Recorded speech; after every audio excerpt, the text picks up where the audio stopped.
Hi students, कैसे हैं आप? होप आप इंजॉय कर रहे होंगे, मस्त होंगे और स्टडी भी कर रहे होंगे। तो ज़्यादा देर हम नहीं लगाएंगे, डायरेक्ट अपने टॉपिक के ऊपर आते हैं। आज का टॉपिक मैंने लिया how metals and non metals react with each other. ये टॉपिक मैंने मेटल्स एंड नॉन मेटल्स से लिया है, ठीक है। तो इस में हम पढ़ेंगे कि मेटल्स और नॉन मेटल जो है वो आपस में किस तरह से रिएक्ट करती हैं, किस तरह से वो रिएक्टिविटी शो करती हैं।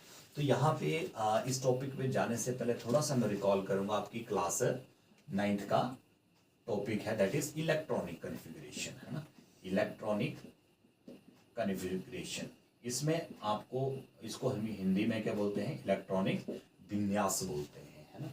इसमें आपने इसको थोड़ा सा आप ये सारा समझें कि जो बोहर ने मॉडल दिया था ना, उसके अनुसार क्या था कि जो एटम है उसके चारों तरफ कितने कक्ष हैं, इनके ऑर्बिट हैं, 4 हैं, के एल एम एंड एन। और यहाँ पे जो इलेक्ट्रॉन की संख्या होती है वो हम डिफाइन करते हैं, एक फार्मूला है 2n स्केयर से इसको डिफाइन करते थे हम, है ना, कि के सब सेल में कितने इलेक्ट्रॉन होंगे, एल में कितने होंगे, एम में कितने होंगे, एन में कितने होंगे, है ना।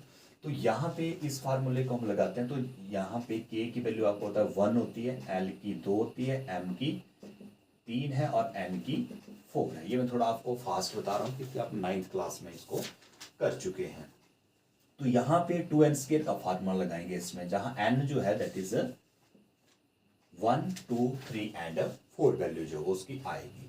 तो k सब सेल में यहाँ पे अगर इसको हम लगाते हैं 2n स्केयर, तो 2 इंटू एन की वैल्यू हो जाएगी k के लिए 1, तो 1 का स्केयर, यानी कि यहाँ पे हम k में कितने इलेक्ट्रॉन भर सकते हैं, मैक्सिमम 2 इलेक्ट्रॉन ही भर सकते हैं। और अगर हम L में देखते हैं तो L में यहाँ पे यही फार्मूला लगाएंगे हम, 2 इंटू एन की वैल्यू यहाँ पे 2 होगी, तो 2 इंटू 2 4 और 2 8, यानी कि L सेल में हम मैक्सिमम 8 इलेक्ट्रॉन जो वो भर सकते हैं। उसके बाद M में देखें हम, M में 2n स्केयर लगाएंगे, यानी कि 2 इंटू यहाँ पे n की वैल्यू कितनी हो जाएगी, 3 है, तो ये हो जाएगा 3 इंटू 3 9 और 9 इंटू 2 18। तो तीसरा जो सेल है उसमें हम एम जो सब सेल है उसमें हम 18 इलेक्ट्रॉन भर सकते हैं। उसके बाद एन में अगर हम देखें, एन में भी इस फार्मूले को लगाएंगे, 2 इंटू यहाँ पे एन की वैल्यू होगी 4, तो 4 का स्क्वायर, 4 इंटू 4 16 और 16 इंटू 2 32। तो इस तरह से हम इलेक्ट्रॉन्स को जो है वो भरते हैं, है ना। तो यहाँ पे हम एग्जाम्पल के साथ करेंगे कि मेटल्स और नॉन मेटल किस तरह से रिएक्ट करती है। तो मेरे पास एक एग्जांपल हम करेंगे NaCl का, एक MgCl2 का ले लेंगे हम। तो NaCl में देखो, Na का जो एटॉमिक नंबर होता है वो आपको पता है 11 होता है, और क्लोरीन का होता है 17, ये आपको याद होना चाहिए। अब सोडियम में 11 है, तो इसको हम कैसे भरेंगे? अगर यहाँ पे देखो तो 2 यहाँ भरे जाएंगे ना, K में 2 भरे जाएंगे, और फिर L में कितने भरे जाएंगे, मैक्सिमम 8 भरे जाएंगे, और फिर नेक्स्ट में M में कितने बचे, सिर्फ एक ही बचा। और क्लोरीन का कैसे भरेंगे, 2,8 और 7, है ना, लास्ट में जो इसमें 7 भरेंगे, 8 7 15 तो 17 हो गए। अब यहाँ पे समझने वाली बात क्या है, कोई भी एलिमेंट है वो स्टेबल तब होता है, वो अपने आप को स्टेबल तब मानता है, या हर बार वो स्टेबल होने की कोशिश करता है। और स्टेबल कब होता है वो, जब उसके जो बैलेंस सेल होगा, लास्ट का सेल होगा, उसमें या तो कितने इलेक्ट्रॉन हो, 2 हो, 8 हो, या 18 हो, या 32 हो, है ना। तो लास्ट में अगर इसमें 8 इलेक्ट्रॉन होते हैं तो ये क्या हो जाता है, स्टेबल होता है। और हर एक जो एलिमेंट होता है वो स्टेबल होने की कोशिश करता है। तो यहाँ पे आप बेसिक सी चीज देखो कि ये स्टेबल कब होगा, ये स्टेबल तब होगा जब इसके आउटर सेल में 8 इलेक्ट्रॉन होंगे, है ना, या 2 होंगे।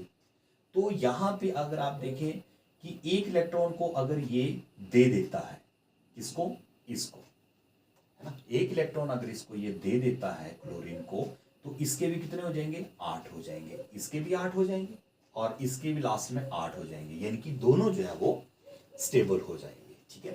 तो यहाँ पे सोडियम जो है वो 1 इलेक्ट्रॉन जो वो दे रहा है, एक इलेक्ट्रॉन जो है ये दे रहा है, तो इसके ऊपर आ जाता है पॉजिटिव चार्ज, ठीक है। जो देने वाला है ना उसके ऊपर पॉजिटिव चार्ज जो है वो आता है। हिंदी में अगर हम देखें ना तो धनात्मक चार्ज आता है, तो धनात्मक यानी कि वो धनी है ना, पहले ही वो धनी है तो इसलिए वो इलेक्ट्रॉन दे सकता है ना, तो पॉजिटिव चार्ज उसके ऊपर आ जाता है। तो Na 1 चार्ज पॉजिटिव आया क्योंकि इसने एक ही इलेक्ट्रॉन जो वो दिया, Na पॉजिटिव आया।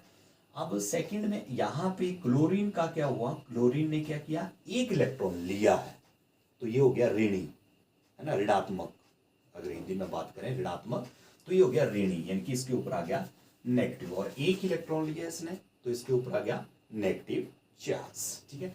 तो इस तरह से इन दोनों की जोड़ी जो वो बन जाती है NaCl, क्योंकि इसमें एक क्या है, इलेक्ट्रॉन को देने वाला है और एक जो है इलेक्ट्रॉन को लेने वाला है, एक देने वाला है और एक लेने वाला है, इसलिए इन दोनों का कॉम्बिनेशन जो है वो बन जाता है यहाँ पे, है ना, ये देने वाला है और ये लेने वाला है। तो इस तरह से NaCl जो वो कंपाउंड, इस तरह से NaCl कंपाउंड जो वो बनता है ना। तो NaCl जो है एक किसके रूप में मिलता है आपको, मॉलिक्यूल्स के रूप में नहीं मिलेगा ये आपको, ये मॉलिक्यूल्स के रूप में नहीं होता, ये आयंस के रूप में होता है। NaCl जो है वो आयंस के रूप में जो वो होता है, क्योंकि जब ये टूटता है तो Na पॉजिटिव और Cl नेगेटिव में जो वो टूटता है। तो यहाँ पे एक स्टेबल तब हो रहा है जब वो इलेक्ट्रॉन देगा और एक स्टेबल तब हो रहा है जब वो इलेक्ट्रॉन लेगा। ऐसे भी इन दोनों का जो नेचर है NaCl में, Na का और Cl का, Na का नेचर जो है वो देने का है और Cl जो है, क्लोरीन जो है, इसका नेचर जो है वो इलेक्ट्रॉन को लेने का है ना। इसलिए जो आपके फ्लोरीन है या क्लोरीन है ना, इनको हम पीरियोडिक टेबल का भिखारी भी बोलते हैं ना, बेगर भी बोलते हैं, क्योंकि ये जिसके साथ जुड़ते हैं वहां से इलेक्ट्रॉन ले लेते हैं, मांगने वाले होते हैं ये। तो ये इनकी टेंडेंसी होती है और इसकी टेंडेंसी जो होती है वो देने की होती है। जैसे सोडियम है ना, तो इसकी देने की टेंडेंसी होती है, जैसे हाइड्रोजन है उसकी भी देने की टेंडेंसी होती है, तभी तो HCl भी बनता है ना। तो ये NaCl जो वो इस तरह से बनता है। एक एग्जाम्पल और कर लेते हैं हम मैग्नीशियम क्लोराइड का, यहाँ पे आपको ज्यादा क्लियर हो जाएगा।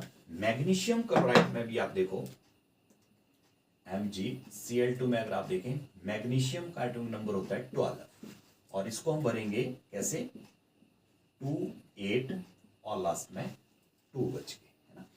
और क्लोरीन का हम भरते हैं 2 8 7 जो अभी हमने भरा है ना, और यहाँ पे Cl2 है, Cl2 भी कैसे बना ये देखना, Cl इसका भी 2 8 7 है ना।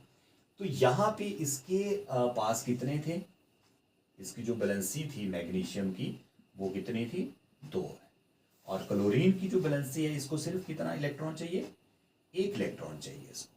7 तो ये दे नहीं पाएगा किसी को ना, 7 इससे कोई ले पाएगा, क्योंकि इसके लिए बहुत ज़्यादा एनर्जी की आवश्यकता होगी, है ना। तो ये इलेक्ट्रॉन 1 जो है वो ले लेगा। वैसे भी मैंने इसका नेचर आपको बताया, क्लोरीन का नेचर जो है वो भिखारियों वाला है ना। तो यहाँ पे इसका जो बैलेंसी होगी वो -1 हो जाएगी, है ना। और इसको आप इस तरह से करेंगे तो ये बन जाएगा Mg1 और Cl2, ऐसे मैग्नीशियम क्लोराइड जो वो बन जाता है ना। तो यहाँ पे 2 इलेक्ट्रॉन है तो 1 इलेक्ट्रॉन ये यहाँ दे देगा और दूसरा इलेक्ट्रॉन जो वो यहाँ दे देगा। तो इस तरह से मैग्नीशियम क्लोराइड भी बन जाएगा, और ये भी आपको आयंस के रूप में ही वे मिलता है ना, सोडियम क्लोराइड भी और मैग्नीशियम क्लोराइड भी, है ना। उसके बाद अगर एक एग्जांपल और देखें हम कार्बन टेट्रा क्लोराइड का, CCl4 में भी अगर आप देखें तो कार्बन का एटॉमिक नंबर होता है 6, इसको हम भरते हैं 2,4 कर, है ना।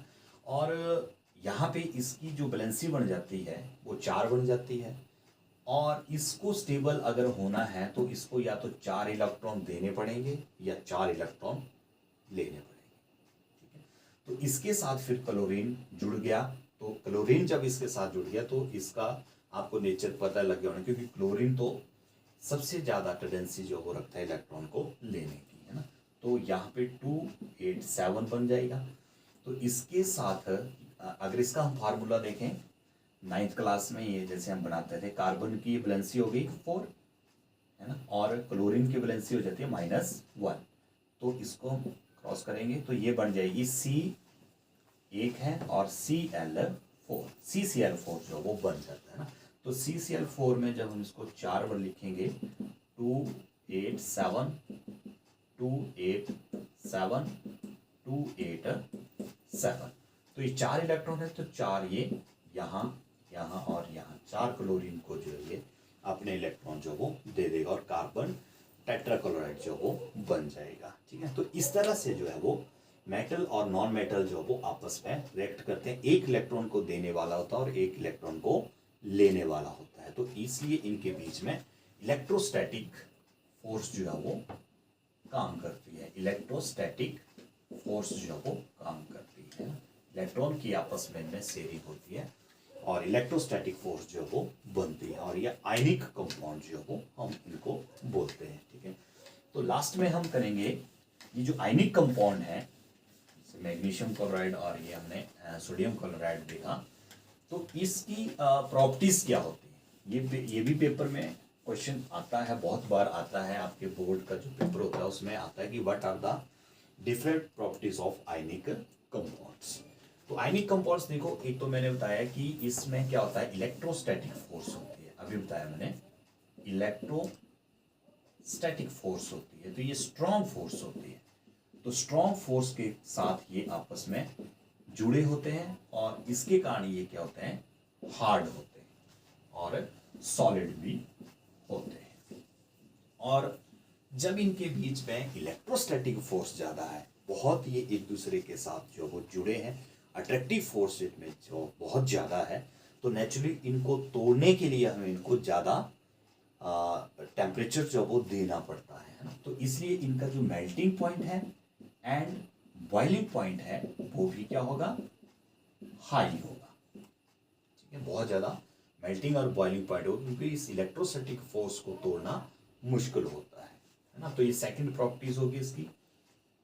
थर्ड प्रॉपर्टीज क्या होगी इसकी, कि ये सॉलिड में अगर हैं, सॉलिड में अगर होते हैं ये, तो नेचुरली है कि ये गुड कंडक्टर ऑफ इलेक्ट्रिसिटी नहीं होंगे, यानी कि ये इलेक्ट्रिसिटी के अच्छे कंडक्टर नहीं होंगे, इलेक्ट्रिसिटी को कंडक्टर नहीं कर पाएंगे अगर सॉलिड स्टेट में है। अगर मोल्टन में है, पिघली अवस्था में है, तो ये इलेक्ट्रिसिटी को कंडक्टर कर सकते हैं। ठीक है, तो ये जो है आयनिक कंपाउंड्स के कुछ कैरेक्टरिस्टिक्स जो वो होते हैं, है ना। और एक और भी इसमें कि ये जो होते हैं, जैसे NaCl है ना, तो NaCl जो है वो वाटर में सॉल्युबल है, आपको पता है, नमक पानी में घुल जाता है, तो जी these are soluble in water but not soluble in, लेकिन ये इनसॉल्युबल होते हैं, किसमें, इनसॉल्युबल इन केरोसिन, केरोसिन में और पेट्रोल वगैरह में ये इनसॉल्युबल जो वो होते हैं। तो बहुत इंपॉर्टेंट क्वेश्चन आपको पेपर में आता है ये, और बिल्कुल इजी सा क्वेश्चन होता है ये, कि इसके 3-4 पॉइंट आपने लिखने और 2-3 नंबर का ये क्वेश्चन आपको बिल्कुल क्लियर जो वो हो जाएगा। But are the important properties of ionic compound. तो आज के लिए बस इतना ही करेंगे, नेक्स्ट वीडियो में आप मेरे साथ बने रहें, तब तक के लिए बाय, थैंक यू।